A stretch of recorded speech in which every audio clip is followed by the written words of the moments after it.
67-year-old Karen Leah Plated-Hair passed away in Vancouver on October the 20th of this year. Her daughter Chastity McCollin, who lives in Kelowna, BC, chose to have her mother cremated and had plans to take her mom home to southern Alberta to be laid to rest. Martin Brother Funeral Services in Burnaby, BC handled the arrangements. However, McCollin says she is not happy with how her and her family were treated throughout the process.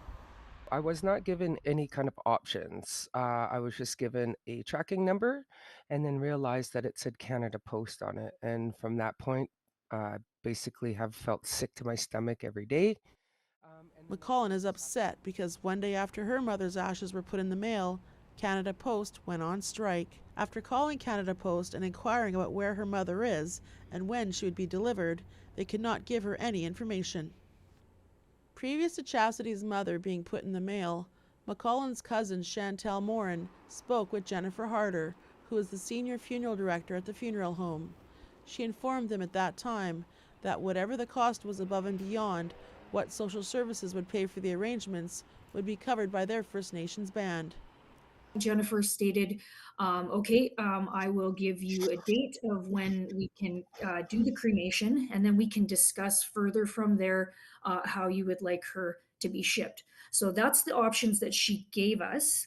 The family claims the funeral home did not give them an option to fly her mother's remains, but were only given the tracking number after they put her ashes in the mail.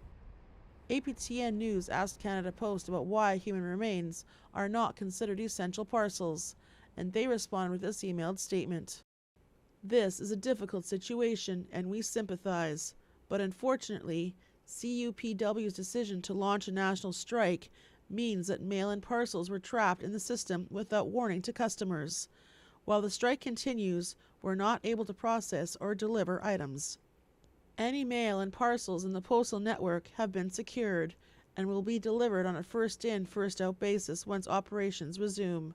However, the national strike will continue to impact service to Canadians well after the strike activity ends. McCollin says she can't properly rest knowing her mother is lost in transit and says this is inhumane treatment. my mom is a residential school survivor, so I can only imagine that she probably still feels um, all the pain from that being by put in a box and thrown in the mail.